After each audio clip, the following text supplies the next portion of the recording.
Whenever you're working with traumatized children, there's some kind of universal signs that will show up, especially in children.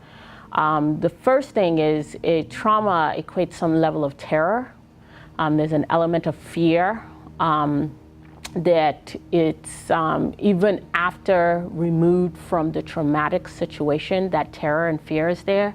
So with children, you often get the night terrors, and sleep disturbances obviously are intertwined in that. So that's, definitely one sign. Another sign or thing to look out for are their eating habits. Sometimes, depending on their trauma, you'll have a loss of appetite, and sometimes you'll have like an, indulgence. So you have to look at the extremes of that, and you're gonna kind of put that into perspective as to what may be going on. Then of course it's the inability to self-soothe and emotion regulation. So what you'll see with children a lot of times are excessive mood swings. You'll see them going through different spectrums of that, and especially with young boys, you'll see, more of an occurrence of anger, and it's very quick. And it's not just even just anger, but even rage. Other signs are, there's a level of disconnect that almost moves into isolation, which then, presents as depression, whether, just major depression or, a sadness, a deep sadness. So these are, several different signs with children. The other thing is their inability to connect. When, they're removed out of the traumatic situation and they're in a really loving environment, and you find that nothing you do is, able to elicit that element of connection and love. That's also a huge sign that, something is up. What we end up seeing, the kind of emotional injuries, wounds, and scars that these children carry are shown in many, many different ways. It depends on the child. So some children, what we might see is that they're very quiet and withdrawn, that they're very fearful, they don't trust people, they're even afraid to speak or make a noise, and it may be difficult to engage them. For other children, what we might see is that they're quiet, but then suddenly they'll have an outburst of anger or even violent behavior in an overreaction to something that occurs.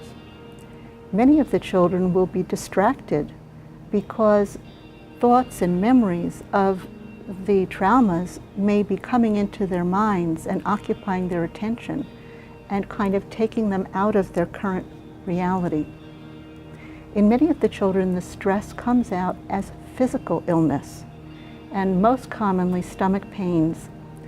So when the child is having stomach pains, that's because when they're upset or frightened, the muscles of the stomach tighten up, and they may have trouble even doing normal functions like going to the bathroom, things like that. Their whole physical system can be very disrupted. What we see with these kids is usually some combination of emotions that were set off at a time when they were in danger. And in that sense, because of course they experienced fear, terror, and they also experienced anger. Because of course if you see someone hurting your mother, your sister, your father, you're going to feel very angry. But at the time, they can't express any of their emotions because they're already in danger. They can't show anger. They have to be very quiet and hide. They can't make a peep. They're hoping that no one will attack them. So there are all of these very intense, painful feelings that are stuffed down inside that they can't express in the normal, healthy way. I mean, these feelings are difficult for adults to manage, let alone children. Well, there are numerous signs to pay attention to, and it's important to understand that children have an even more sensitive system than adults do. So things that adults might not consider traumatic can affect a child, and it can affect them in numerous ways. One way is that they may not be able to inhibit behaviors that might be self-destructive in some ways. So it's very common they may do very dangerous things.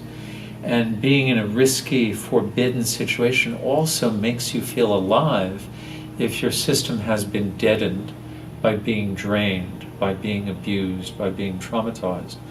So there's a lack of proper inhibition, and at the same time, the system cannot appropriately activate. It becomes very erratic in its activation to get things that make us feel good. So it's almost like their autonomic system, their capacity to activate for pleasure, their capacity to inhibit doing things that could lead to being hurt, those parts of their nervous system are not working well, and their capacity to soothe themselves and to connect to other people and even their inner selves, those things are damaged by the trauma.